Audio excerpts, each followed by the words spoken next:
The only Yakima news team taking action for you. KIMA Action News starts now. Yakima police are investigating 3 shootings that happened in less than 24 hours. Tonight, we'll tell you where these shootings happened and have an update on the victims. And the Yakima elementary school teacher is in the running for a national award that recognizes the best teachers in the country for math and science. Tonight, we'll introduce you to this teacher. Good evening, everyone. 3 shootings in Yakima in less than 24 hours, and right now, a suspect from one of the shootings is in custody. Our Jackie Del Pilar is live at the scene. Jackie, what can you tell us? Scott, police are searching a home right now on the corner of Birchfield Drive and University Parkway. They say they've arrested 3 people in connection with a shooting at the AM/PM on Nob Hill Boulevard just a couple of hours ago. Let me take a step aside here so you can see the scene for yourself. We've got multiple police vehicles and multiple police inside the home searching. Again, they say a vehicle pulled up to the AM/PM on Nob Hill Boulevard, fired multiple shots, and then sped off. And police say a witness on the scene was able to identify a dark-colored PT Cruiser, and he caught the license plate, which led them to this home. Police are inside right now to see if they can find any more evidence. Fortunately, at this particular shooting, there were no injuries reported, but we can't say the same about 2 other shootings that have happened in the past 24 hours. There have been 3 shootings in the past 24 hours. Definitely a busy time for YPD here in Yakima. Police tell me 2 of the 3 suspects they've got in custody right now are juveniles, and the 3rd is an adult. We will definitely keep you updated on this developing situation. For right now, I'm Jackie Del Pilar, live in Yakima. All right, thanks a lot, Jackie. And police are searching for the person behind a shooting near Nob Hill Boulevard this afternoon. Yakima police say a man in his 30s was shot on South 11th Avenue just before 1 o'clock. The suspect ran away shortly after. Police say the victim's wounds are not life-threatening. The shooting is likely gang-related. So we don't believe that there's someone out there randomly attacking people. We believe that this was gang-related, so we want the public to not be fearful that there's somebody out there shooting people. And a man is recovering from a 3rd shooting that happened last night around 8 o'clock. Police say 20-year-old Mario Santana was sitting in a parked car near the 500 block of East Walnut Street. A suspect reportedly pulled up and shot Santana, then drove off. Police say the bullet went through Santana's shoulder and into his chest. He's recovering in a Seattle hospital. The suspect is still on the loose. A man is in jail after police say he tried to rob a Walmart pharmacy on Friday. Court papers say 20-year-old Adrian Ponce Velasco jumped through the window of the pharmacy armed with a gun. He reportedly stole several bottles of liquid drugs, then ran off. Police secured the area and briefly locked down West Valley schools while they searched for the suspect. Court papers say they found Ponce Velasco in the area shortly after. And a man accused of hitting and kicking police officers also appeared in court today. Court papers say police pulled over Marco Antonio Jimenez in Toppenish and found out he didn't have an ID on him. Jimenez reportedly ran away from police and was tackled by a tribal police officer nearby. Court papers say Jimenez tried taking an officer's gun. It took multiple shots from a stun gun before the man could be put in handcuffs. A Yakima elementary teacher is in the running for the highest national honor given to math and science teachers. She's not only getting support from school leaders, but also her own students. Ryan Dow has more on what makes this local teacher stand out from the competition. Julie Fry's first grade students at Roosevelt Elementary can expect to learn something science related on a daily basis. She doesn't let it go out of the day. I mean, every day the kids get science in her classroom. Even they can tell how much it means to her.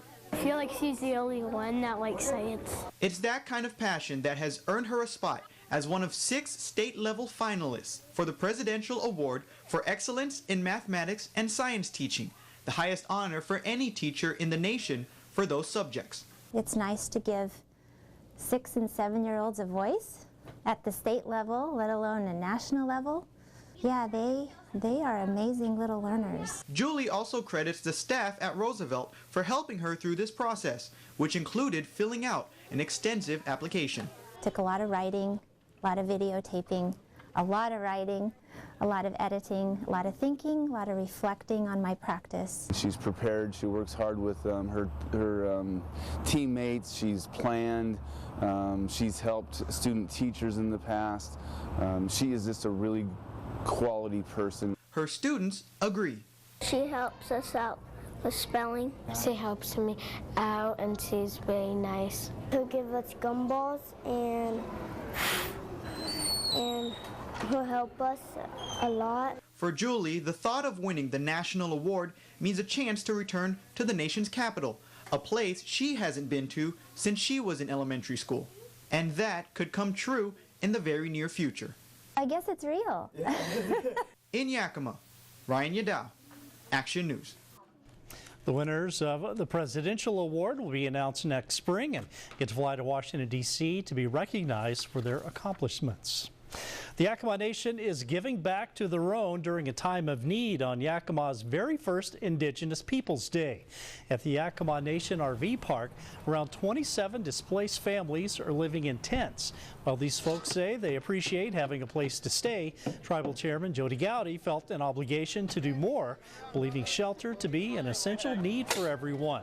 Today, tribal members took action, volunteering their time to build tiny houses. They're not permanent solutions, they're transitional homes, and the goal is to hopefully have and put our membership in a place where they can be in a situation to help themselves. Tribal leaders say they hope to have at least 3 families moved into the traditional or transitional homes by tonight, with more to come in the future. The homes will provide a secure place for families to sleep, have electricity, and stay warm for the coming winter. It's National Fire Prevention Week, and our local firefighters are warning about a growing fire problem in our area. Firefighters say they've seen more smoking-related fires recently. People are putting out their cigarettes in flammable areas before making sure it's completely out. Firefighters say you should never put out a cigarette in a potted plant because the soil is usually flammable. As it smolders, it builds up this charred area.